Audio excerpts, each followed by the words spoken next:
Hey, gang, we're back. Obviously, our uh, hard times, our trials, our tribulations continue here with Joey. So, put your player on double speed, and we'll have Joey talk in double speed, and I won't ask any more questions. And Joey, we're going right back to that question for the third time here today. Bear with us, folks. The storms are coming through. I do wholly believe that because we've had everything, but we're dropping Joey every now and again. So bear with us. But Joey, again, it's about the idea of posture, and you've gotten to a certain extent, but every time you get to the good stuff, we lose you. So please, okay. Part two, Fortnite, video gaming. How does the postures and such affect what we are doing as ball players? Yeah, it's the metal plate in my head, Bill. Just like in the movie the Griswold movies, the Christmas.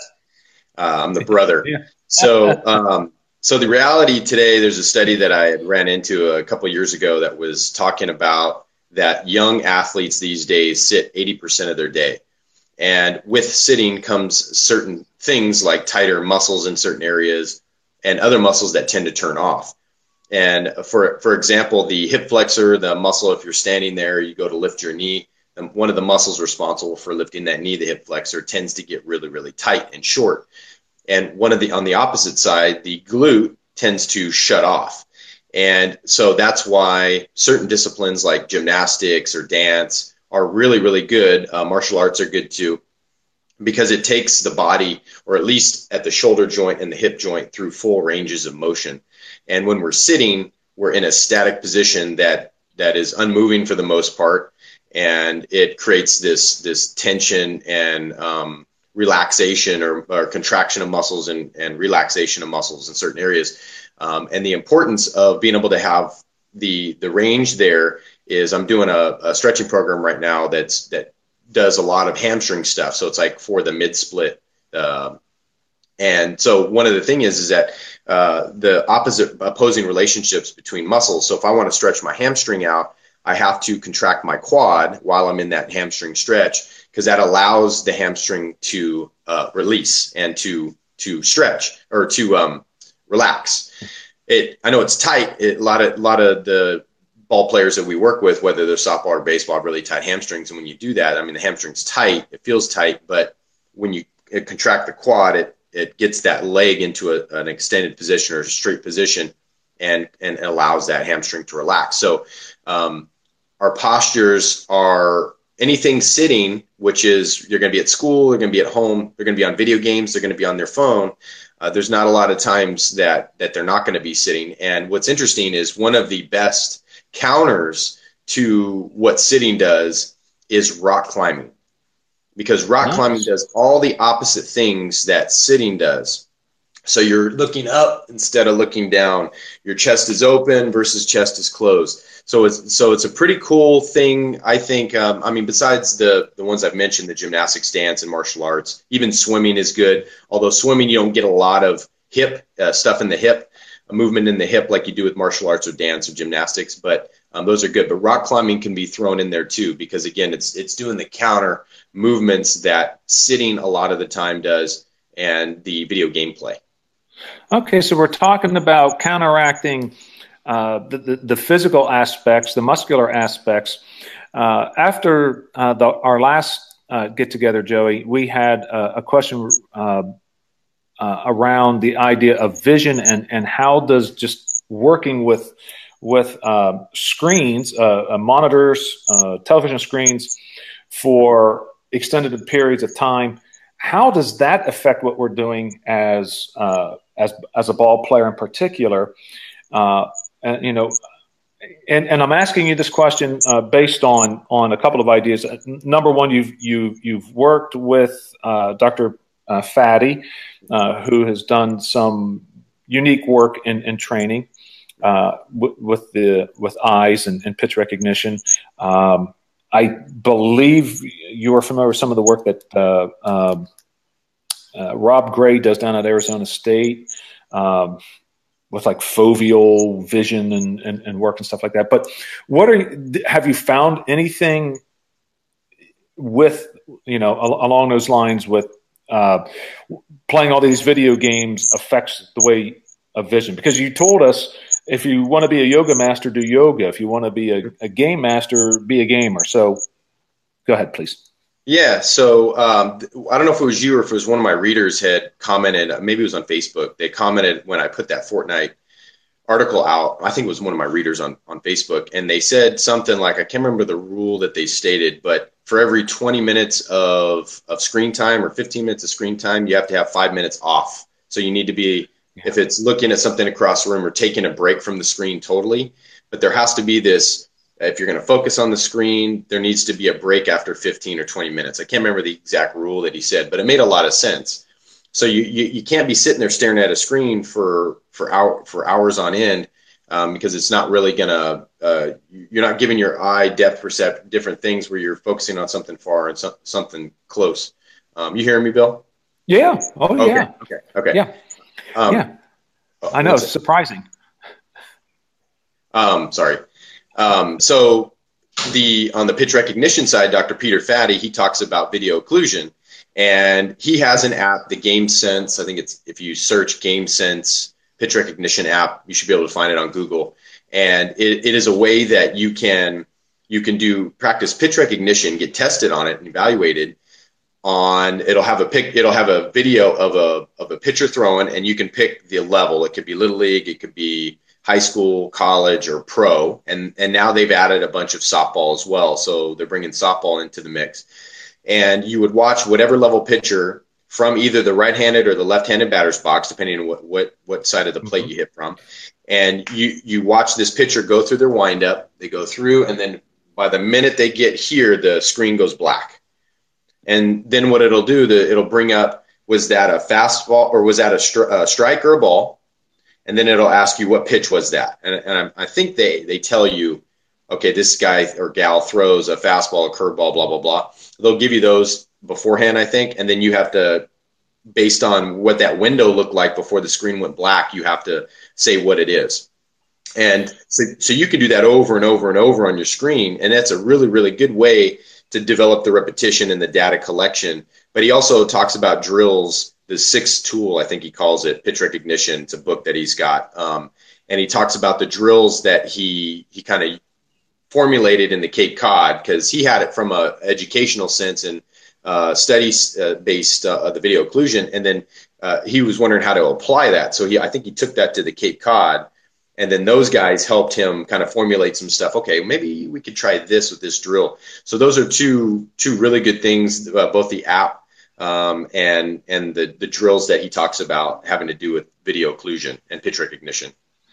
Yeah, and along those lines, recently you put together a product and such on vision, and part of that you worked with Perry, husband, with pitch recognition, and I just think it's interesting because because of you, I've looked at Dr. Fatty's work and how he originally began that, and I think you were discussing a gentleman who years ago would just use a great big card, literally on the field, a cardboard card that would just block the vision of the hitter or the pitcher at some point in time. So very similar too.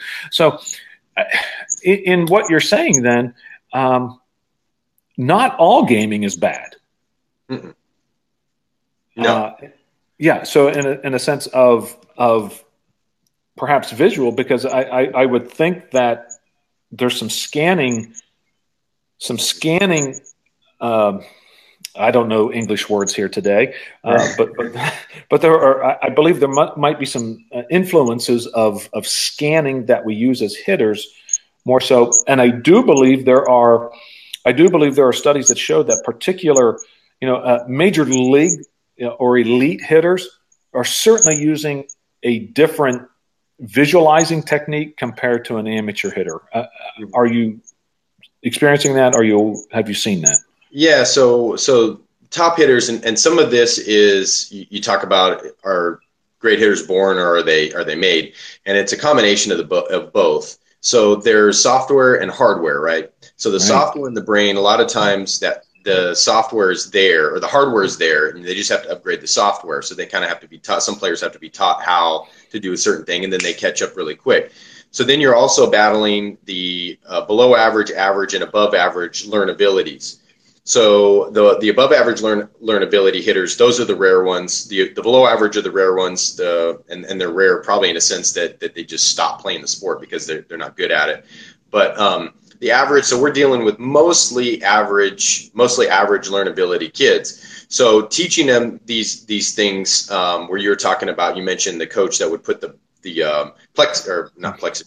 particle board or something in front of the hitter during bullpen sessions. So they would have the hitters stand in on bullpen sessions, pitchers are throwing the ball. And this was Aaron Miles, actually. Aaron Miles played the bigs for like 8 or 9 years. And he was telling me a story of his coach back in the I think it was mid-90s, how his coach was kind of forward thinking on this pitch recognition thing. And instead of, we mentioned the video occlusion, Dr. Peter Faday's GameSense app, how the screen just blacks out. And at the point where the pitcher's at the release, well, this was a way that the coach did it without video. At that time, video really wasn't video like it is now, and allowed his hitters to be able to benefit from this video occlusion type of thing. So the hitters are supposed to, once that particle board goes in front of their eyes, they would have to tell if it was going to be a ball or strike, and they would have to yell out what it was, fastball, curveball, whatever it was.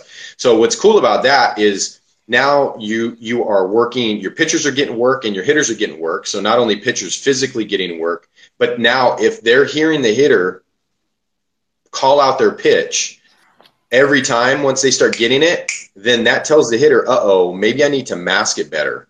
So it gives the pitcher feedback as well. So I think that's a great drill. I think you can get a lot done. Obviously, got to be safe, having helmets, everybody having helmets and stuff. And I think even Jamie Savalos created a plexiglass, almost like a hitter's L screen that gets put in front of them.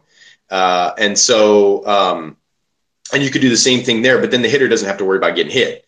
So obviously with at a live bullpen session, you have that element of getting hit or whatever. But as long as you're being safe, coaches being safe out there and exercising their common sense and things like that. But that's a really good way to do that. Kind of got off my train of thought. Yeah. Not a problem. So. Yeah. So, so going back just to this whole idea, you've talked about some of the postural effects. I wanted to have the question answered from a vision standpoint, because that was one of the questions coming out of our previous time together. What is a parent? What is a player? So what should we be aware of based on today's society and how kids are using this? So I would say, and in reference back to Perry Husband, that's where I was going to go, was that Perry's done a lot of great work. And what's funny is that now everybody's kind of awakening to his work. He's been doing this stuff for like the last 15 years. Right. And now he's kind of like in your face, like, hey, I've been talking about this 15 years ago, but now you guys are just waking up to the fact. And one of the things that he does he contributed a couple videos to my on-time training courses, on-time training course where we talk about vision tracking, timing, and footwork. And he's a big proponent of simulating the pitch plane to as specific as possible. So to the parents out there, I've had videos from my online lessons where the parent is throwing and I can see this huge angle coming down to the hitter and they're trying to hit that ball coming way up. And as I probe and I ask, well, how were you throwing? Were you standing up from 30 feet away or what? As an adult, this kid's 7 years old. This is an actual example, 7 years old. And dad was, 6 foot, 6'1", and he's throwing from 30 feet and the kid's swinging like he's hitting a ball, somebody throwing down a mountain. And that is not something they're going to see in a game. So that's just one element. So we worked with dad to make sure that he's sitting on a bucket. If he's going to throw it from 30 feet, which I recommend, sit on a bucket at 30 feet. So at that point, you're mimicking or you're simulating the plane of the pitch as closer than you would if you were standing up on the just standing up. And then the other thing was Perry talks about is the size of the ball. So this isn't something, because I just throw with baseballs, but I throw from close, like 30 to 40 feet as well. But so this isn't something I've actually, and I'm going to start doing, is throwing more the wiffle ball size, or the golf ball size wiffle balls.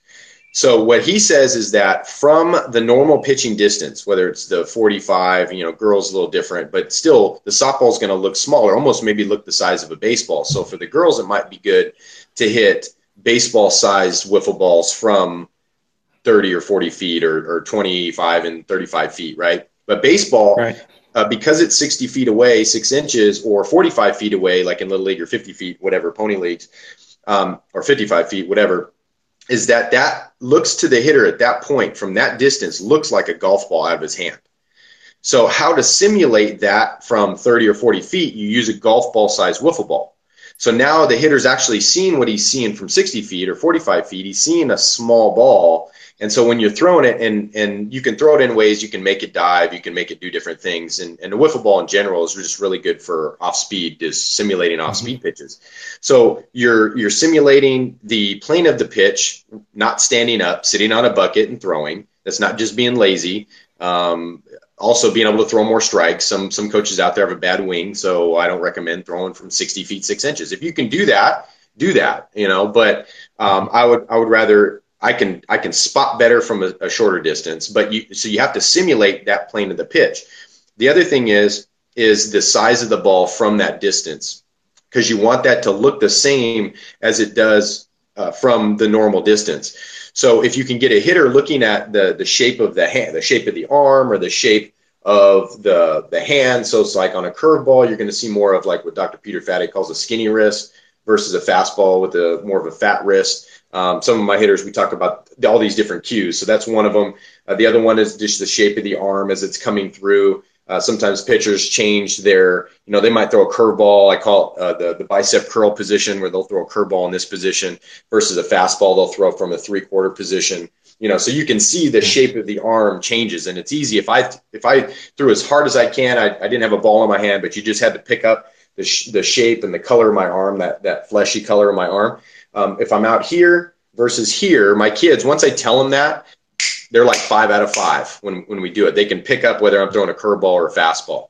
Where it gets tough is when pitchers start to hide their tunnels, or the release points. So when they're coming out of this zone in the same shape, but fastball, they got the fingers behind. Curveball, it shifts this way. So now we're looking for fingers on the left side of the ball for a right-hander thrower, and a fastball, you're going to see more of the ball there. So there's different cues that we talk about on the pitch recognition side, but it also goes into the ball shape from the distance that you're throwing needs to simulate what the ball shape perceived looks like to the hitter. And then there's a whole nother thing that Perry, I think, is actually becoming more important. And I think I just read an article. One of my hitters' dads sent me an article that was on the huge amount of strikeouts that are happening. And now we're seeing at the middle of this season, we're seeing strikeouts actually going up and surpassing the hits. So the hits are going down and the strikeouts are starting to go above hits, like total hits. If you look at the whole major league, you got more strikeouts than hits now. And so I was reading that article. I was like, wow. And Perry's kind of been talking about this and saying this is the future of like EV, effective velocity tunnels. And a lot of these other websites and companies are starting to pick up on this, and some of them are blatantly stealing his stuff. Right. They're blatantly stealing his ideas and things like that, not giving him credit, which is terrible. But it's the idea where perceived velocity to the hitter. And pitchers are using this very well as a weapon right now. And I think a lot of that is a lot of the strikeouts surpassing hits right now is because of this EV idea. So the idea is that, and how he explained it to me was that if you were, or in one of his blog posts, was if you were a wide receiver or if you were a cornerback and you had to cover 2 wide receivers, okay, you had them both line up on the same side of the quarterback, and you were that cornerback had to cover them both. Well, it's easy to cover them when, say, one of them goes deep, does a deep route, and the other one does a post route, because then you just kind of stay in the middle and you wait for the quarterback's eyes and shoulders to shift to whoever he's going to throw, and you can pretty much make ground to each one, right?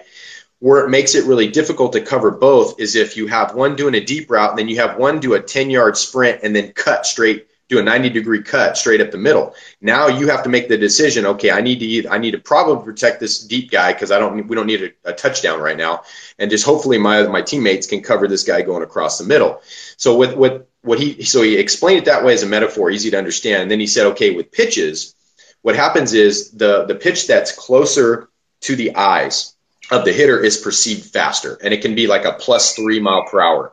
So if out of the pitcher's hand, the pitch is actually off the radar gun 80 miles an hour, well, up and in, it looks 83. Looks 83. Getting a little feedback there? No, we're good.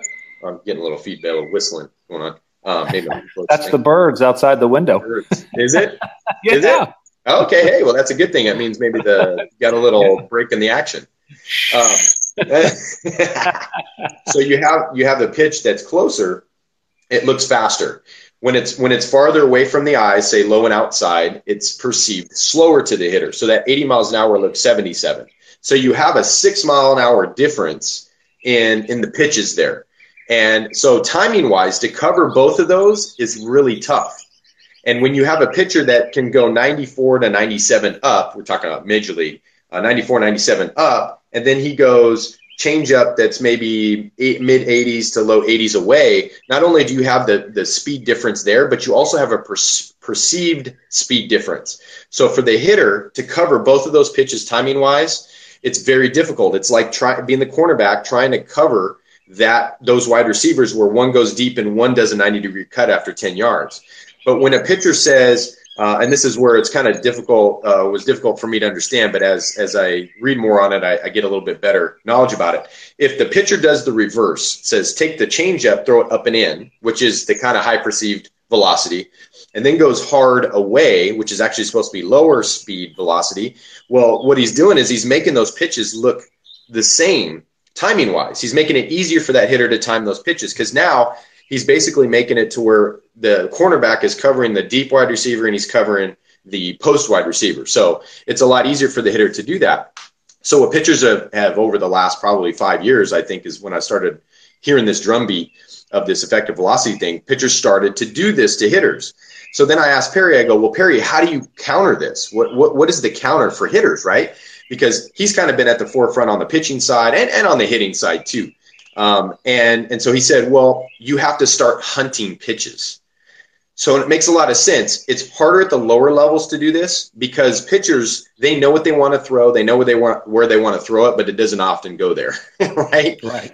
So as you go up in the ranks, you start getting in, you'll have a few pitchers in high school, but then those will end up into Division 1, 2, 3, whatever. They'll end up playing ball in college, and then pro. The higher you get, the better pitchers get with controlling where their pitches go. So, no pitcher really even in the big leagues can put their pitch within a millimeter in the same spot right after the other, right? So they're not perfect, but they know generally where they want to go, and they can put it in that zone for the most part. So what you have to do, and this is what Perry talks about, is you have to start hunting certain pitches. I'll give you a real world example. One of my hitters I've been working with since he was 7. He's 14 now. I think he's going to turn 15 here this year. And his mechanics are very clean. For the most part, we're always working on stuff, but for the most part, pretty clean. And the other day, he was telling me he's playing it for NorCal, which Coach Bruno is awesome. I don't know if you read any of his stuff on. He's a great dude. Talk to him, good friend. And so he's playing for a NorCal team. And so he's facing better pitching. And these pitchers are starting to throw a tighter spin curveball because he's a catcher. Mikey's a catcher, my hitter. So the hanging curveballs he's got, because you can see those really clear. They pop out of the hand really high and they're easier to spot. So he's good at that. But it's the tighter spin curveballs that they're going in on him. And he's taking an approach where he's casting a little early on those pitches where he should be. We talk about certain catcher's gloves. So simulating certain catcher's gloves. So for inside pitches, we want to hit what we call the belly button catcher's glove. So it'd be like the catcher lined up in line with the belly button. And it's almost like it feels like we're swinging down on that pitch to be able to get to it. But it's just that we're kind of what I call cutting the corner to get to that inside pitch. The back foot catcher's glove is for middle third pitches. We want to hit the back foot catcher's glove. There would be a catcher's glove lined up on the back foot in line with the back foot. The real catcher's glove, where the real catcher is, that's the outer third catcher's glove we want to hit. So what he was doing was he was casting out a little early on that pitch because he probably saw it as a fastball, and because it had tighter spin and it wasn't moving as much. Mm-hmm. And so, maybe gave up on it, and then it ended up in. And so he was going maybe off of like the back foot catcher's glove. So he was casting a little early, where he should have been keeping his barrel closer to his shoulder longer and hitting the belly button catcher's glove in order to get to that pitch. So what we decided to do was we took this hunting pitches concept. So we were working, we call a random pitch round, where I'm mixing in fastballs and curveballs. And I would mix in some hangers, and I would mix in some tighter ones, and I would mix in some fastballs in there and stuff just to keep them honest. But like we say, just because you're hunting a curveball doesn't mean, and you get one, doesn't mean you swing at it. It needs to be a green light curveball. And we needed to be taking red light ones. So what I did was, so I would mix in those. I would mix it all across the plate, and he had to only look for middle to inner third curveball, tight spin curveballs. So that's all he was looking for. It's all he was looking for. And it took him a couple rounds to kind of get that, but it's the same thing. I think I might have mentioned in the last video where I was in a conversation with one of my buddies about that. My son Noah, who's 5, he's into cars right now, especially Ford Mustangs. So every time we're driving down the road, he's Mustang. He'll take GT, or Cobra, all that, and he likes the Hummers, and he likes the Jeeps. So those are the ones we hear about when we're driving on the road. So what is he doing? He's hunting cars. He's hunting certain types of cars that he understands, or that he sees, that he recognizes. So it's the same thing that a hitter would do, hunting specific pitches in certain locations. And again, and I'll end this part of this, is you have to be, has to be, if it's a younger hitter playing Little League, 12U, maybe 12U, you might be able to do this a little bit. Because maybe pitchers at that 45 feet are getting better. They can place pitches better until they have to pitch from 60 the next year. But the lower levels, it's a little less. I'm a little more loose with that. So hunting a specific pitch in a specific location is kind of tough, because the hitter's going to get a lot of balloons anyway. He's going to get a lot of beach balls. So, yeah, I mean, if you get a good pitch at the lower levels, you got to kind of go for it, even if it's not in your zone. But the higher the hitter goes, high school, more so in college and professional ball, you have to start hunting zones, EV pitch tunnels. You have to say, okay, what's this pitch? And you got to look at, okay, what pitch are you looking for? Well, it's going to depend on what the pitcher has, what the pitcher throws. And it also depends on the pitcher's pattern and routines. So are they going up and in a lot? If they're going up and in a lot, and you don't want to fool with the down and away stuff, then hunt the up and in stuff and just hammer it. Hit it down the left field line for a righty. If they're a lefty, so I'm a righty. If they're a poo slinging lefty, we used to call them. They couldn't break a pane of glass, and they're just backdooring you with curveballs. Strike one, strike two, and you get up again. Strike one, strike two, because you're looking fastball or whatnot. Then you need to look and hunt that pitch, that curveball down and away, and try and hit it hard into the right center field gap. So it depends on the pitcher, what they're throwing, and how they're throwing it. That will depend on what you're hunting and where you're looking to hit the ball. Yeah, absolutely. And first comment: please send your checks to Joey Myers, care of Hitting Performance Lab, for this particular lesson. And wow, Joey, fantastic for sharing the information. And Sure. For in-house with us, we work Perry's information through and through. Sure. So hopefully, from our side, we're familiar with what's going on. The second comment is, and we're getting close here to the end of our time here, Joey. And Sure. again, thank you for your time. But the second remark that I have.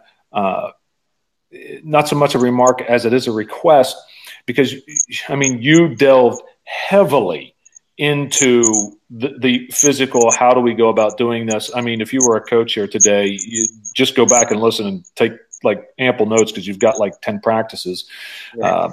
You got 10 reoccurring practices lined up. But the other part of that is you've included a lot of what you just said. You included in that in the visual system that you referenced just a little bit earlier. And I'm just asking you, please let the people know here where they could go to find that, to get more information on that. And so if they want to purchase that from you, where can they go and find that?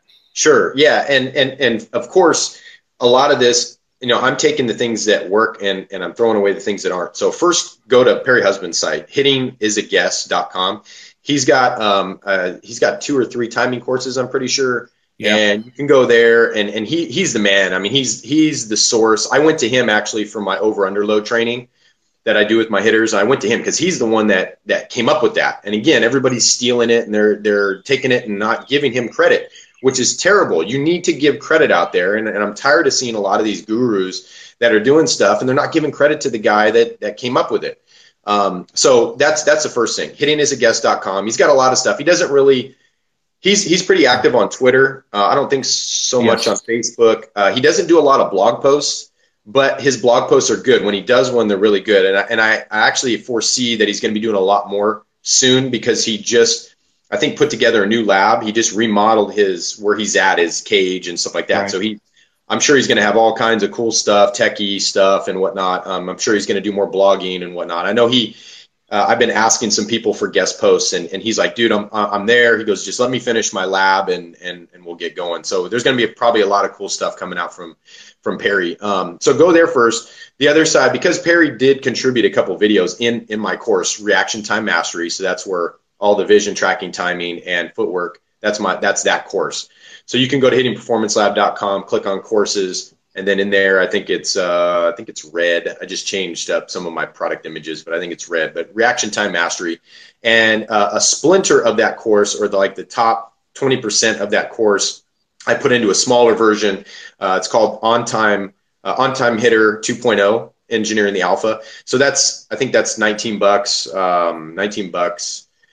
And that's just a smaller sliver of that course. But those are the two that really go into vision tracking, timing. And I have a couple other guest posts in there contributors that contributed to the Reaction Time Mastery as well. So, I mean, this is new for me. I'm still learning. And there are some guys in this space that have really done a great job in the research and the study and whatnot. So I'm still learning just as most of you are. But that's where you can go for this kind of stuff. Yeah, and that's, Joey, it's one of the things that we absolutely love about you is your sense of fair play and giving credit where it's due. And that's why you've always been willing to share your resources with us. So please, folks, do take the opportunity. This dude is one of a kind. Joey, thank you for your time. We're pretty close to that 30-minute mark, may have gone over. The back end of this worked, so we finally got it. so I'm extremely happy about that. Joey, again, thank you so much for your time and for sharing with us what you're finding in your area of the woods, in your neck of the woods, and what you're sharing with your kids and the success that they're having with us as well. So thank you so much. Yeah, thank you, Bill, for having me on. I know tech, it's always sometimes like squirting a round peg in a square hole. So I totally understand. Anytime, I'm trying to find my finger here. Anytime I get this finger that goes to a button, anything can happen. So, I mean, everyone's telling me that I'm pushing the right buttons, but for some reason, when I'm with you, I can't get it. So I apologize. The metal plate in the head. Joey, thank you so much, folks. Again, who would have thought this all started out with about Fortnite and a video game, and it all ends up with coaches taking about 10 pages of notes on practice ideas. So, yeah, skill development at its best. I mean, right, and that's the name of it. So we just want to do this for the kids, and Joey is just, that's always foremost in his thoughts, and he always puts the kids ahead of himself, and it's one of those things that I love about him. And thanks, Joey, and I hope to have you back real soon. I think you need a little bit of break from me, just so you can find your sanity. But thank you. God bless you. Thank you, Bill. God bless you, brother. All right, everybody. Hey, we'll catch you soon. In the meantime, and you know what? I think what we'll do as a favor, if you watch this video and playback, what I will do, and Joey, I will get this out to you. I have taken some of the things that we have talked about, especially, and then you can disseminate them as you see fit. But we look at approaches, game swing plans, and such. And if you have watched this, you make a comment on this, I will send you a PDF of that, and it's what we give our players, our older high school advanced players. It's sort of like a Cliff's Notes on what they should be doing, and I'll send it to you if you want to use it. Great. If not, no harm, no foul. But I think you'll notice it very well, and it's a nice companion to have going forward to give away. So, all right. Cool. That works for you? Okay, everybody, take care. God bless you. Have a good weekend. And Joey, happy 4th of July. And 4th of July, everybody. Look forward to your work here in the near future. Thanks, Joe. Thank you, sir.